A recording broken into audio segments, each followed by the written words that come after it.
Bismillahirrahmanirrahim. Assalamualaikum warahmatullahi wabarakatuh. Apa kabar masa depan bangsa? Semoga sehat selalu, tetap semangat dalam mempelajari ilmu. Kita di sini akan membahas tentang struktur teknologi informasi berkaitan dengan hardware dan software. Sistem informasi manajemen dapat berjalan optimal ketika didukung oleh hardware dan software yang bisa memenuhi kebutuhan organisasi. Ketika hardware dan software mampu memenuhi kebutuhan organisasi, aktivitas operasional dari sebuah perusahaan akan dapat berjalan secara optimal. Maka untuk lebih lengkapnya, mari kita bahas satu persatu. Kalau kita melihat sejarah dari sistem informasi, berarti kita bisa mempelajari perkembangan dari komputer. Ada evolusi peranti keras komputer atau berkaitan dengan hardware. Nah, bisa kita lihat dimulai pada tahun 1946, di mana John Y. Maclay dan J. Presper menemukan Electronic Numerical Integrator dan kalkulator. Ini digunakan sebagai suatu alat perhitungan yang cepat di dalam sebuah perusahaan. Yang nantinya alat ini bisa membantu kebutuhan aktivitas organisasi. Pada tahun 1951, ditemukan UNIVAC 1 yang nantinya bisa berkembang pada tahun 1950 sampai dengan tahun 1960-an munculnya IBM. Ini adalah sebuah perjalanan atau sebuah evolusi dari perangkat keras komputer. Hingga pada masa sekarang, kita bisa menggunakan perangkat keras komputer dengan kecepatan yang sangat luar biasa. Digunakan untuk aktivitas maupun digunakan untuk menunjang pekerjaan, sangat bisa diandalkan. Bahkan beberapa organisasi dan tempat kerja sangat tergantung terhadap penggunaan teknologi informasi, yaitu dengan cara menerapkan komputer. Ini komputer sangat berperan penting dalam suatu aktivitas organisasi. Terdapat hukum Moore, di mana hukum Moore ini menyatakan bahwa kerapatan penyimpanan sirkuit terintegrasi pada sebuah chip silikon akan meningkatkan 2 kali lipat setiap tahunnya. Artinya ada beberapa perkembangan yang bisa ditingkatkan dari tahun ke tahun, sehingga pada masa mendatang penggunaan teknologi informasi sangat membantu kegiatan operasional. Serta dalam hukum Moore ini ada juga berkaitan dengan perubahan sebagai keunggulan yang kompetitif. Suatu perubahan dianggap bisa membuat kita berada di puncak pasar, bisa menjadikan sebuah perubahan atau sebuah keunggulan tadi menjadi titik awal mula perusahaan itu memperoleh kesejahteraan. Di mana perubahan terkadang menjadi hal yang sulit untuk dilakukan dari suatu organisasi. Tetapi ketika perusahaan bisa berubah menggunakan teknologi informasi, dapat membuat perusahaan tadi menjadi unggul dibandingkan yang lain. Terkadang menjadi yang pertama itu sangat berat. Kita harus belajar terlebih dahulu, kan ada adaptasi dan lain-lain. Tapi begitu sudah bisa menjalankan teknologi terbaru atau bisa melakukan perubahan, maka konsumen atau masyarakat akan lebih tertarik dengan hal-hal yang bersifat keterbaruan. Dalam pengantaran arsitektur komputer, terdapat komputer mainframe, di mana dalam komputer mainframe terdiri dari perangkat keras yang akan dikendalikan oleh sistem operasi. Gunanya adalah menjadi suatu cara agar bisa digunakan. Makanya pada suatu komputer frame ini juga didukung oleh peranti lunak yang dapat menjalankan tugas-tugas pengguna.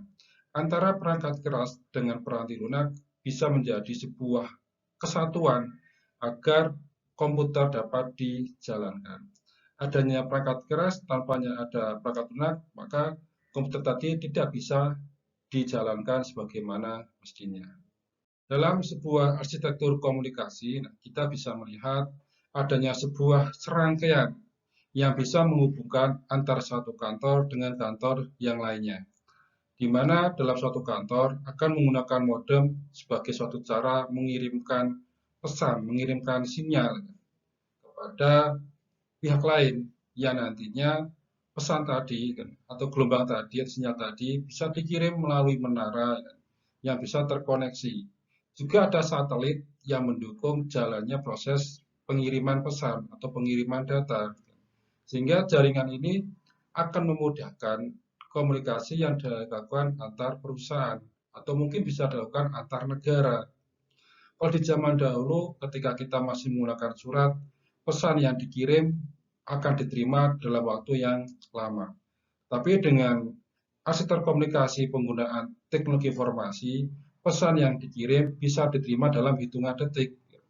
Jadi ada sebuah serangkaian alat, sebuah serangkaian perangkat yang harus disiapkan dan harus terkoneksi antara satu dengan yang lainnya, sehingga komunikasi yang diinginkan dapat berjalan secara optimal. Sebuah evolusi di bidang aplikasi komputer bisa dibedakan menjadi dua. Yang pertama berkaitan dengan sistem fisik yang terdiri dari sistem terbuka dan sistem tertutup, sedangkan yang kedua adalah berkaitan dengan sistem virtual. Ini merupakan sebuah evolusi di bidang aplikasi komputer, di mana aplikasi komputer dapat menunjang segala kegiatan yang diinginkan oleh anggota organisasi. Apa saja fungsi hardware dalam sebuah komputer? Bisa kita lihat di sini. Yang pertama sebagai media input atau pemberi masukan data atau juga disebut sebagai sebuah eksekutor. Yang kedua, fungsi hardware adalah sebagai pengolah data. Fungsi yang ketiga dapat menampilkan inputan dari sebuah proses. Yang keempat, fungsinya sebagai media penyimpanan data, dan yang kelima sebagai perangkat tambahan. Ini merupakan fungsi hardware di dalam komputer. Apa saja jenis-jenis hardware di dalam komputer? Nah, bisa kita bedakan menjadi 5. Yang pertama ada hardware input atau perangkat masukan, yaitu terdiri dari keyboard, ada mouse, ada scanner, dan lain sebagainya. Yang kedua ada hardware pengolah data, yang terdiri dari pengolah data yang biasanya berupa CPU. Di dalam CPU terdapat beberapa alat, beberapa perlengkapan yang saling terkoneksi, saling terhubung, yang membuat CPU itu bisa digunakan atau bisa dioperasikan. Yang ketiga berkaitan dengan hardware output. Hardware output terdiri dari monitor atau mungkin layar, terdiri dari speaker, serta terdiri dari printer. Yang keempat ada hardware penyimpanan, bisa berupa flash disk, berupa hard disk, maupun berupa CD. Yang kelima ada hardware tambahan atau peripheral, di mana ini yang bisa digunakan untuk menunjang komunikasi, yaitu berupa modem yang bisa terkoneksi dengan jaringan internet. Ini merupakan jenis hardware yang ada di dalam komputer. Setelah kita membahas fungsi hardware di dalam komputer, berikutnya kita akan membahas tentang fungsi software di dalam komputer. Yang pertama, fungsi software adalah sebagai sistem pendukung atau sistem operasi, juga disebut sebagai aplikasi. Yang kedua, sebagai pengontrol hardware. Ketika hardware itu bisa dijalankan, maka ada sebuah pengendali. Maka di sini pengendalinya adalah menggunakan software. Yang ketiga, bisa digunakan untuk menerjemahkan instruksi ke dalam bahasa mesin agar bisa diterima oleh hardware. Yang keempat, sebagai cara untuk mengidentifikasi program. Yang kelima, sebagai penghubung antara hardware dengan user. Ini merupakan fungsi software di dalam komputer, di mana software dan hardware menjadi sebuah kelengkapan, menjadi sebuah hal yang harus ada di dalam komputer agar komputer tersebut dapat digunakan. Untuk jenis-jenis software di dalam komputer, kita bisa melihat yang pertama, kita bisa menggunakan sistem operasi. Sistem operasi yang sering digunakan ada Windows, ada DOS, ada juga Linux. Sedangkan yang software aplikasi, biasanya digunakan sebagai pengolah kata, ada juga tabel hitung, dan masih banyak lain sebagainya. Yang ketiga adalah berkaitan dengan pengendali hardware yang menghubungkan antara hardware dengan pendukung di dalam komputer. Software ini biasanya digunakan menggunakan barcode dalam scanner ya, di mana data yang bisa masuk bisa di-input di sebuah database atau terkumpul di sebuah penyimpanan di dalam sebuah memori ya, yang akan menjadi sebuah data yang dapat digunakan pada saat dibutuhkan. Ini merupakan jenis software yang ada di dalam komputer. Jenis-jenis software yang lainnya yang ada di dalam komputer bisa juga berupa malware, di mana ada virus, ada trojan yang bisa dianggap atau bisa mengganggu aktivitas dari komputer ketika digunakan. Yang berikutnya, kedua, juga berkaitan dengan perangkat pengembangan software seperti kompilator bahasa pemrograman. Sebagai contoh, ada Pascal, ada juga bahasa rakitan. Yang berikutnya berkaitan dengan perangkat lunak sumber terbuka dan bebas. Dan juga software uji coba, serta berkaitan dengan perangkat lunak menetap. Sebagai contoh, ada yang menjadi sebuah pengendali jarak jauh maupun berupa jam digital. Selain ada hardware dan software, ada juga berkaitan dengan brandware, di mana brandware merupakan seseorang yang mengoperasikan hardware dan software untuk saling bekerja sama satu dengan yang lainnya.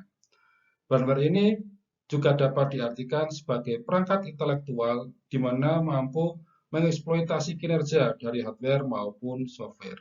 Dia ada sebuah peran dari operator atau dari seseorang yang dapat menjalankan hardware dan software sebagaimana mestinya. Juga bisa digunakan sebagai sebuah bentuk mencari inovasi yang terbaru, membuat strategi yang terbaru yang bisa memudahkan kinerja manusia. Ini adalah berkaitan dengan brandware. Siapa saja yang termasuk dalam brandware? Yang pertama ada user atau operator. Yang kedua ada administrator. Yang ketiga ada programmer. Yang keempat ada sistem analis. Dan yang kelima ada teknisi. Ini merupakan contoh yang ada dalam brandware.